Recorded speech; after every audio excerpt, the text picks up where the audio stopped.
નમસ્કાર, ગુજરાત ફર્સ્ટના ડિજિટલ પ્લેટફોર્મમાં આપનું સ્વાગત છે. હું છું આપની સાથે વિકાસ મુકવાણા. તો મહાયુદ્ધ અત્યારે રોજે રોજ વિધ્વંસક સાબિત થઈ રહ્યું છે અને 19મા દિવસે જે ઇઝરાયેલે એક ભૂલ કરી હતી ઈરાન પર, એની ગેસ ફેસિલિટી પર એટેક કરવાનો પ્રયત્ન કર્યો અને ત્યારબાદ પછી ઈરાને જે જવાબ આપ્યો એમાં પછી સાઉદી અરબ હોય, કતર હોય કે પછી બહેરીન, આ તમામ જગ્યાએ જે એટેક કરવામાં આવ્યા ત્યાં ખાસું નુકસાન થયું છે અને હવે એ નુકસાનીનો આંકડો પણ સામે આવ્યો છે. એને લઈ હવે ડોનાલ્ડ ટ્રમ્પ અને નેતન્યાહુ બંને વચ્ચે કેવી રીતે ખટરાગ ઉત્પન્ન થયો છે, બંને કેવી રીતે, આમ સીધી રીતે નહીં પરંતુ આડકતરી રીતે ડોનાલ્ડ ટ્રમ્પ કેવી રીતે નેતન્યાહુ પર નારાજ થયા એ વિશે તમને જણાવીશું. સાથે સાથે સ્ટ્રેટ ઓફ હોર્મુઝને લઈ મોટા સમાચાર આવ્યા કે હવે ત્યાં ઈરાને IRGCએ એક એવો પેસેજ તૈયાર કર્યો છે, સેફ પેસેજ તેને કહેવામાં આવે છે, ત્યાંથી જ એ ત્યાંથી શિપ પસાર થવા દેશે અને માટેની કેટલીક કિંમત પણ તે વસૂલશે એ વિશે વાત કરીશું. અને જે એસ્કેલેશન થયું છે દુનિયાભરમાં એના કારણે હવે કાચા તેલના ભાવ ભડકે બળી રહ્યા છે. બ્રેન્ટ ક્રૂડ ઓઇલનો ભાવ સતત વધ્યો છે અને સાઉદી અરેબિયાએ ચિંતા વ્યક્ત કરી છે કે આ ભાવ $150 પ્રતિ બેરલ કરતા પણ આગળ વધી શકે છે. ઘણા બધા અહીંયા સમીકરણ છે. નેતન્યાહુ ઘણા સમય બાદ ફરી એકવાર પ્રેસ કોન્ફરન્સ કરવા સામે આવ્યા એ વિશે પણ તમને બતાવીશું. સાથે સાથે આખરે આ તમામ જે નાટો કન્ટ્રી છે શું ડોનાલ્ડ ટ્રમ્પ સાથે આવશે કે કેમ એ વિશે પણ તમને જણાવીશું. ઘણા બધા અપડેટ છે. શરૂઆત કરીએ કે આખરે વિશ્વભરમાં અહીંયા શું થઈ રહ્યું છે. પહેલા આપણે એ બ્રેન્ટ ક્રૂડ ઓઇલનો ભાવ જોઈ લઈએ કે આ બ્રેન્ટ ક્રૂડ ઓઇલનો ભાવ કેટલે પહોંચી ગયો છે. $105.35 પ્રતિ બેરલ, આ આટલો ભાવ અત્યારે થયો છે. તમને ખ્યાલ હશે, જે પણ લોકો આ વિડીયો ફોલો કરે છે, શરૂઆત આપણે જ્યારે કરી હતી ત્યારે $85 પ્રતિ બેરલનો ભાવ હતો, અત્યારે 105 છે. 2-3 દિવસ પહેલા એ ભાવ થોડા ઘટ્યા પણ હતા, પણ હવે એટલા માટે વધી રહ્યા છે કારણ કે ઈરાને જે કતરની જે ગેસ ફેસિલિટી પર એટેક કર્યો હતો એના કારણે આ સ્થિતિ અહીંયા સર્જાયેલી છે, આ પરિસ્થિતિ છે. અને તમે જુઓ કે સ્ટ્રેટ ઓફ હોર્મુઝ, આ સ્ટ્રેટ ઓફ હોર્મુઝ છે એને લઈ આખું આ ઘમાસાણ મચેલું છે. અને ન માત્ર સ્ટ્રેટ ઓફ હોર્મુઝ પરંતુ પર્શિયન ગલ્ફ અને ગલ્ફ ઓફ ઓમાન એ બંને વચ્ચેનો આ એરિયા 21 માઇલનો કે જેને ઈરાન કવર કરીને બેઠું છે અને દાવો થઈ રહ્યો છે કે હવે એક સેફ પેસેજ પણ ઈરાને તૈયાર કર્યું છે. ઈરાને 2 શરતો રાખી છે કે એક તો અહીંયાથી તમે જો નીકળો છો તો એક ચોક્કસ રકમ તમારે ચૂકવવી પડશે. સાથે સાથે દાવો એ પણ થઈ રહ્યો છે કે ચાઇનીઝ કરન્સીમાં તમારે એની ચૂકવણી કરવાની રહેશે અને જો ચાઇનીઝ કરન્સીમાં એની ચૂકવણી કરવામાં આવે તો US જે પેટ્રો ડોલર કહેવામાં આવે છે એને સીધી રીતે અહીંયા નુકસાન પહોંચશે. આ તમામ પરિસ્થિતિ અહીંયા છે. સાથે સાથે હવે તમને છેલ્લા 2 દિવસમાં 2 મોટા ઝટકા કેવી રીતે અમેરિકાને મળ્યા છે એના વિશે વાત કરીએ.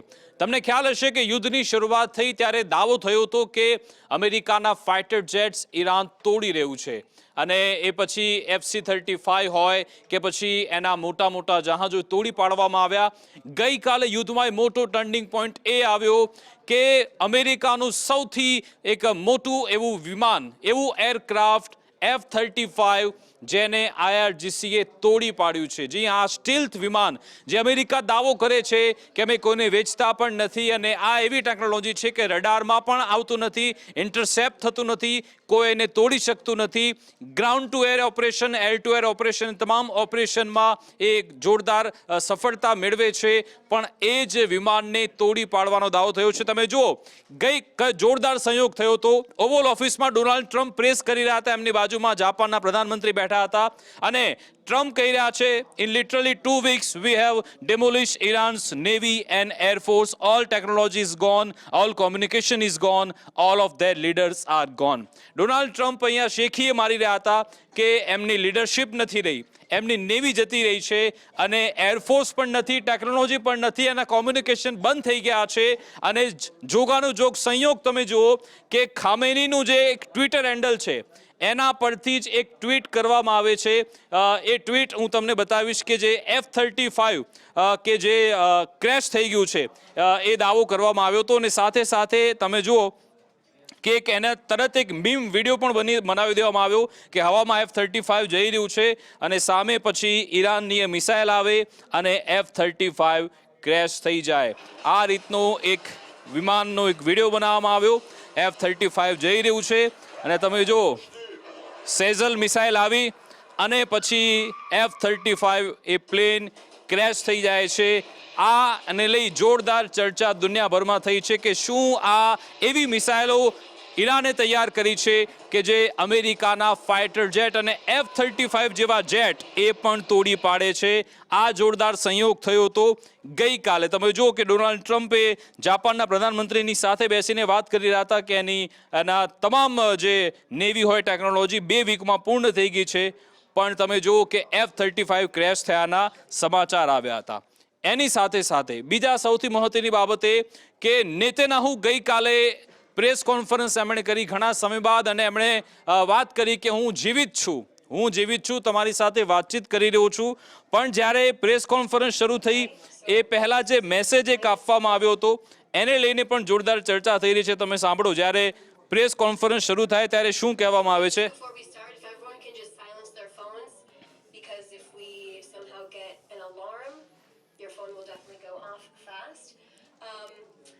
So silence them. If there is an alarm, just stay here. We are on floor -1, okay?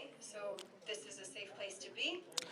ઇઝરાયલમાં એવું હોય છે કે ત્યાં વારે વારે ઘણા બધા એલાર્મ વાગતા રહે છે, ત્યાં ઘણી બધી નોટિસ આવતી હોય છે. પત્રકારોને કહેવામાં આવ્યું કે તમે અહીંયા સેફ છો કારણ કે આપણે -1માં છીએ. પણ એની વચ્ચે જો તમારો ફોન વાગશે તો સીધો જ લઈ લેવામાં આવશે એવું કહેવામાં આવ્યું હતું. હવે ગઈકાલે જ્યારે નેતન્યાહુ સામે આવ્યા એમણે સૌથી મહત્વની વાત કરી છે અને અત્યાર સુધીના એ યુદ્ધમાં એ ચર્ચા થઈ રહી છે કે શું આ યુદ્ધમાં બૂટ્સ ઓન ધ ગ્રાઉન્ડ એટલે કે અમેરિકા પોતાના સૈનિકોને ઈરાનની ધરતી પર મોકલશે કે કેમ.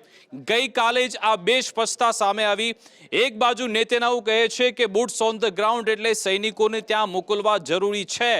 એની સામે ડોનાલ્ડ ટ્રમ્પે શું જવાબ આપ્યો પણ આપણે કહી દે. પણ નેતન્યાહુ શું કહી રહ્યા છે? નેતન્યાહુ કહી રહ્યા છે કે you can't do revolution from the air, that is true. એટલે કે ફક્ત આકાશમાંથી લડીને તમે આ રિવોલ્યુશન નથી કરી શકતા, ના જીતી શકો છો.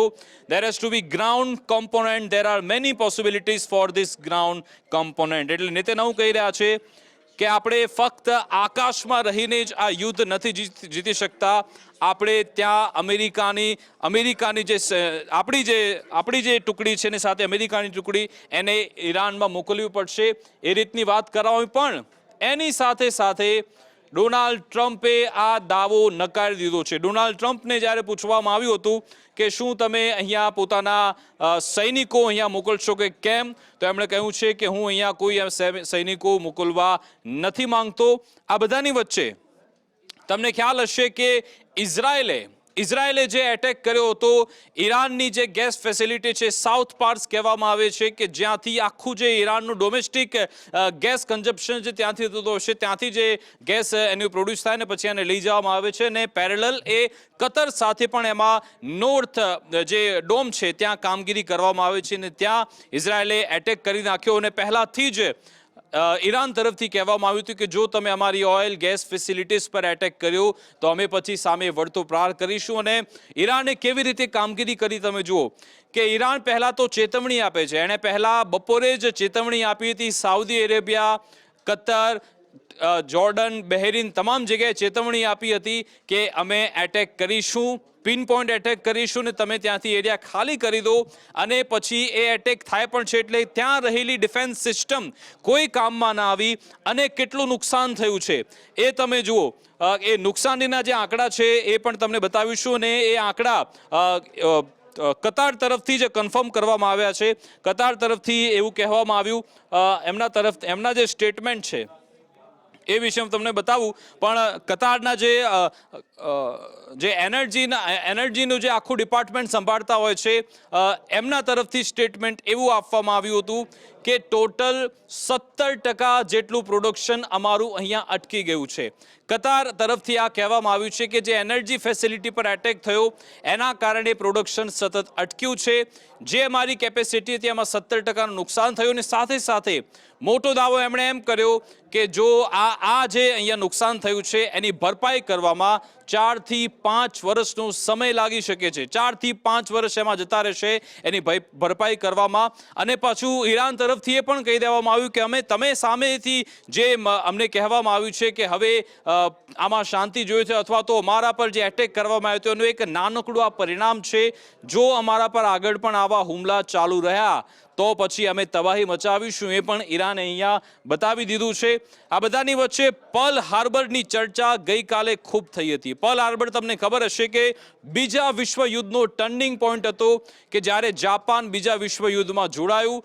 જાપાન જોડાયેલું પણ એને પછી જ્યારે અમેરિકા પર એટેક કર્યો પર્લ હાર્બર પર અને એમાં અમેરિકાના હજારો વિમાનો તૂટી ગયા હતા. અમેરિકાના હજારો સૈનિકોને એમને મોતને ઘાટ ઉતારવામાં આવ્યા હતા. અને ગઈકાલે તમે જુઓ કે જોગાનું જોગ અમેરિકા ડોનાલ્ડ ટ્રમ્પની બાજુમાં એમના જાપાનના પ્રધાનમંત્રી પણ બેઠા હતા. અને પછી જ્યારે પત્રકારોએ સવાલ પૂછ્યો કે તમે જ્યારે ઓપરેશન ઈરાનનું ચલાવ્યું શું તમે તમારા સહયોગીઓને આ બાબતે જાણકારી આપી હતી ખરા? શું તમે એમને વિશ્વાસમાં લીધા હતા ખરા? જાપાનના જ પત્રકાર જ્યારે ડોનાલ્ડ ટ્રમ્પને સવાલ પૂછે છે ત્યારે શું અહીંયા સંવાદ થાય છે તમે પહેલા એ જોઈ લો. પર્લ હાર્બર અને બીજા વિશ્વયુદ્ધની વાત, અને આમાં એ પણ વાત કટાક્ષ રીતે કહેવામાં આવી કે કેવી રીતે જાપાન પર પરમાણુ બોમ્બ ફેંકવામાં આવ્યો હતો.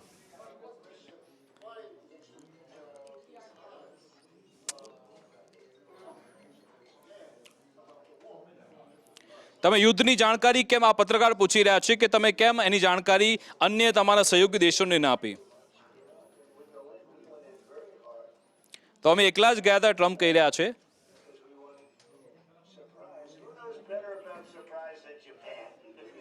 એ કહી રહ્યા છે કે વી વોન્ટેડ સરપ્રાઇઝ, અને સરપ્રાઇઝના વિશે જાપાન સિવાય કોણ જાણે છે. સાથે સાથે એમ કહ્યું કે જાપાનના પત્રકારને કહી રહ્યા છે કે તમે અમને પર્લ હાર્બર વિશે જાણકારી કેમ નહોતી આપી, અને એ પછી શું થયું બધાને ખબર છે.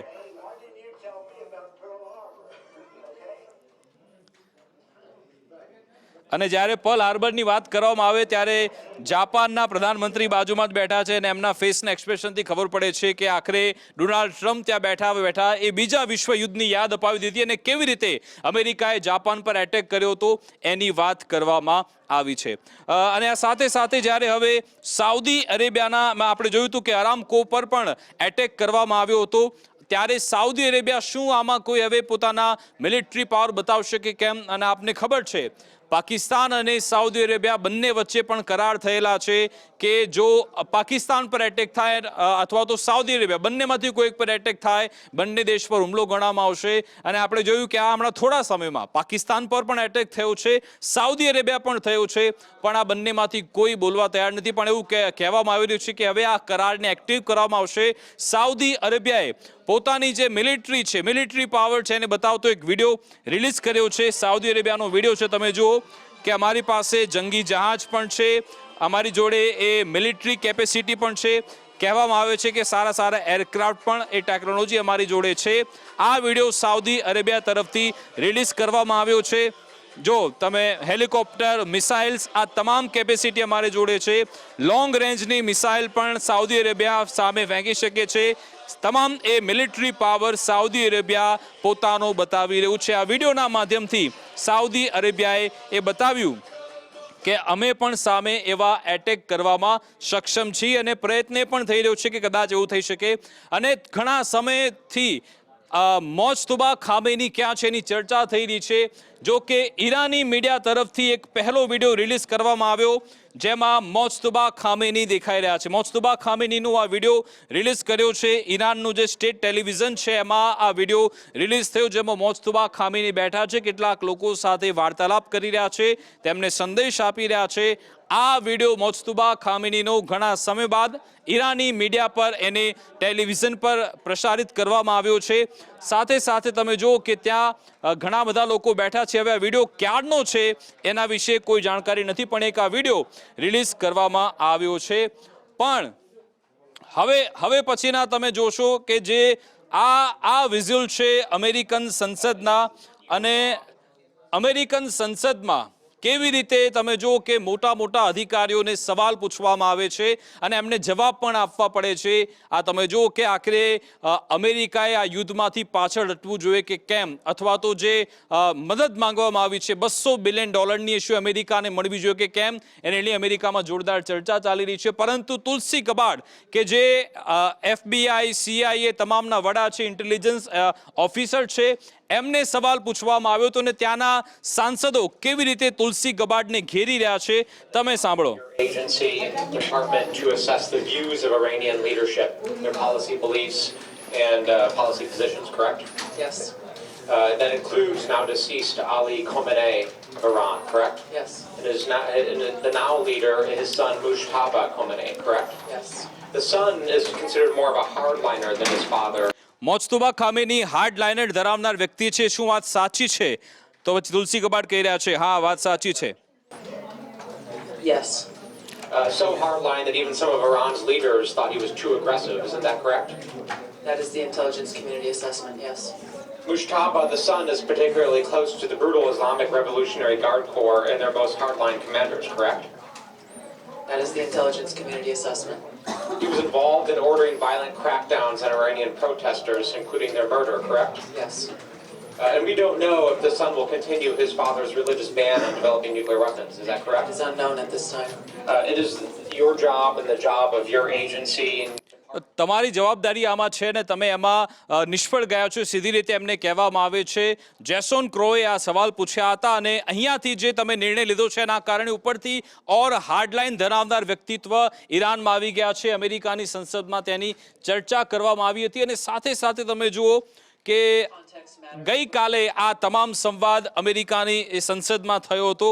અને પહેલાં તો આપણે એ તમે જુઓ કે આ એ કોને કોને સવાલ પૂછવામાં આવી રહ્યો છે. તમે જો લાઇનમાં કોણ કોણ બેઠું છે, આ બેઠા છે અમેરિકાના NSA, એની બાજુમાં છે FBI વડા, એની બાજુમાં છે ઇન્ટેલિજન્સના મેઇન ઓફિસર, સાથે સાથે CIAના ઓફિસર અને પછી બેઠા છે DIAના ઓફિસર. આ તમામ એ મોટા સુરક્ષા એજન્સી સંભાળનાર લોકો છે. પણ અમેરિકાની આ સંસદ છે જ્યાં આવું થઈ શકે છે કે યુદ્ધ જેવી પરિસ્થિતિમાં તમે છો તો એ તમામ મોટા અધિકારીને ત્યાં ટેબલ પર બેસાડવામાં આવ્યા અને સવાલ પણ પૂછવામાં આવે છે કે આખરે તમે શું કરી રહ્યા છો, શું તમે કોઈ બેદરકારી કરી છે, અથવા તો તમે આ જે પ્રોગ્રામ કર્યો છે એમાં અમેરિકાના હિત જળવાયેલા છે કે કેમ. અને હવે તમે જુઓ કે ત્યાં કેવા સવાલ જવાબ થાય છે.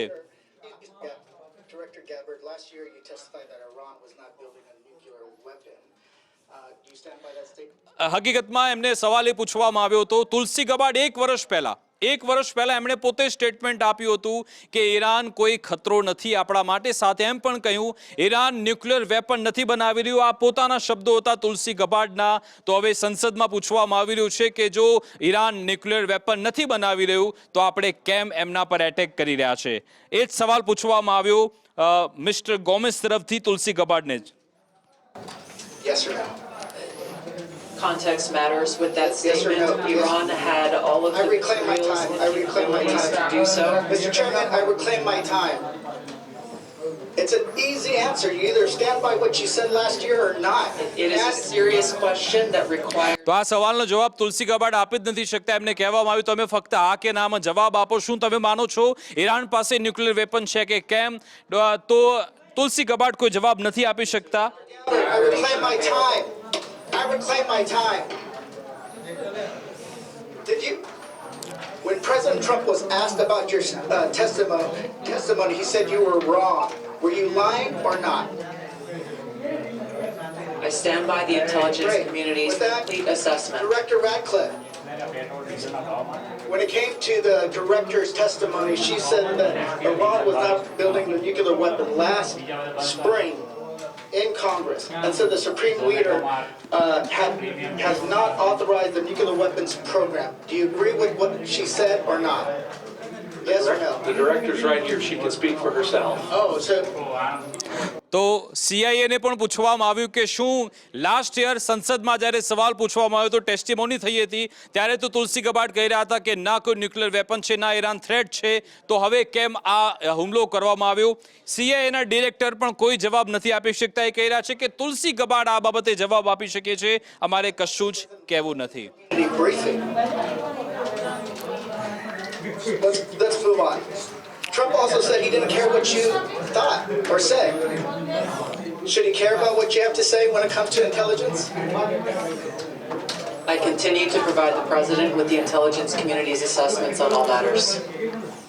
So let me just kind of get this straight. The department, you said that Iran was not building a nuclear weapon last year.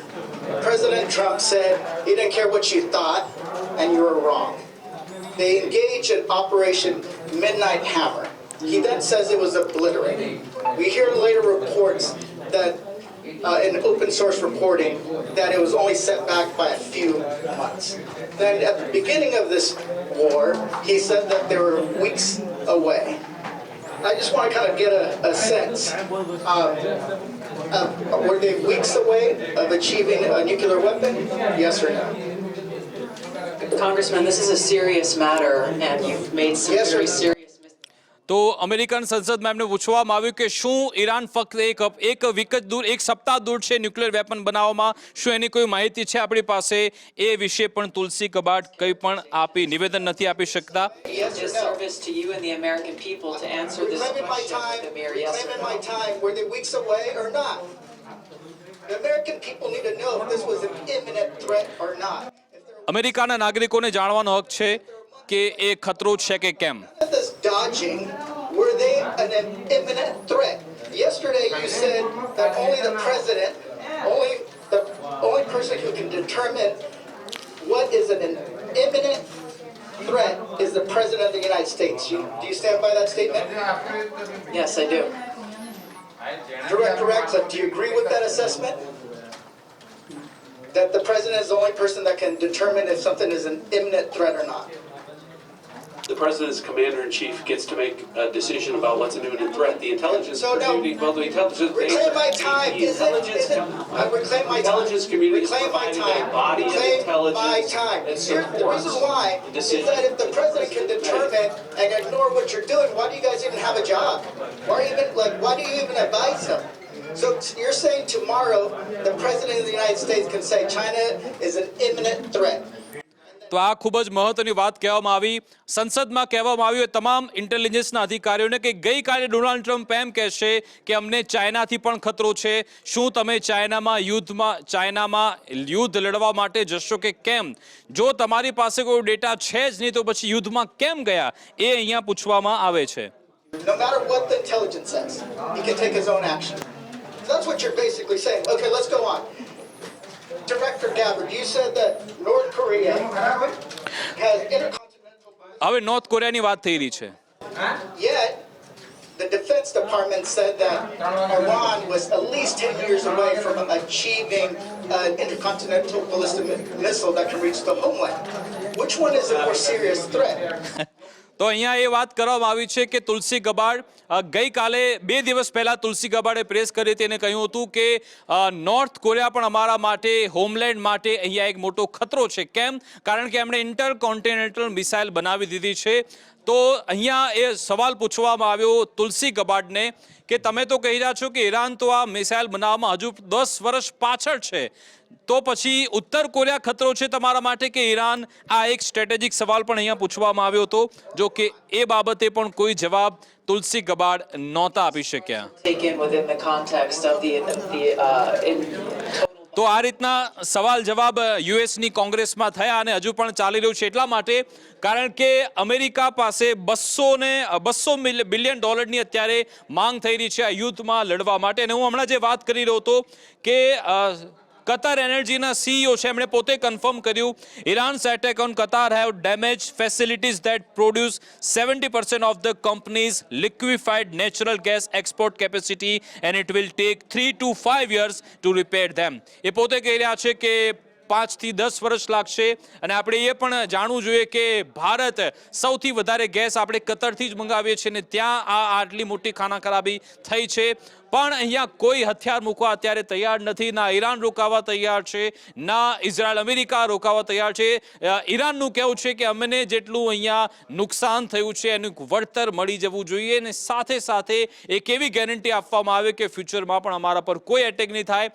પણ હવે જે મેસેજીસ આવી રહ્યા છે કે વધુ કેટલાક યુદ્ધપોત આવી રહ્યા છે અમેરિકાથી. અમેરિકાએ વધુ કેટલાક યુદ્ધપોત અહીંયા મોકલ્યા છે. અગાઉ અબ્રાહમ લિંકન અને ગેરાલ્ટો હતા જ, એની સાથે બીજા 3 યુદ્ધપોત આવી રહ્યા છે. એટલે કે સ્ટ્રેટ ઓફ હોર્મુઝને ફ્રી કરવા માટે એક નવી રણનીતિ સાથે અમેરિકા આગળ વધી રહ્યું છે. જો કે નાટો કન્ટ્રી હજુ પણ આ બાબતે કંઈ કશું બોલવા તૈયાર નથી. આજે રાત્રે હવે કેવો એટેક થાય છે, શું કહેવામાં આવે છે, કેવી રીતે આમને સામને પ્રહાર થાય છે એના પર નજર રહેશે. પણ અત્યારે આ એસ્કેલેશન ઓર વધી ગયું છે. વધારે આમાં ભીષણ આગ જોવા મળી રહી છે ને આપણને જોવા મળે છે આ બ્રેન્ટ ક્રૂડ ઓઇલના ભાવથી કે જે સતત જે હમણાં 2-3 દિવસ પહેલા 101 સુધી પહોંચ્યા હતા પણ હવે આ ભાવ વધી રહ્યો છે અને આગામી સમયમાં ભાવ ઓર વધવાનો છે અને એ ન વધે એ ખૂબ જરૂરી છે અને સીધી રીતે એની અસર ન માત્ર એશિયાના પરંતુ યુરોપના દેશો પર પણ પડશે. હવે આમાં સીઝ ફાયર ડીલની ચર્ચા થઈ રહી છે. ગઈકાલે ફ્રાન્સે પણ કહ્યું, અગાઉ રશિયાના પ્રતિનિધિ પણ કહ્યું હતું કે ભારત આમાં મહત્વની ભૂમિકા ભજવી શકે છે કારણ કે એ ન્યુટ્રલ કન્ટ્રી છે ને બંને દેશ સાથે ડિપ્લોમેટિક ચેનલ ચાલુ છે. જોવાનું રહેશે ભારત આમાં કોઈ એવી ભૂમિકા ભજવે છે, કોઈ સીઝ ફાયરની વાત આવે છે કે પછી આ યુદ્ધ ઓર આગળ વિધ્વંસક બનતું રહેશે. એના પર અમારી નજર રહેશે. અમારી વિશેષ રજૂઆત અંતર્ગત બસ આટલું જ. આપ જોતા રહો ગુજરાત ફર્સ્ટ ન્યૂઝ. નમસ્કાર.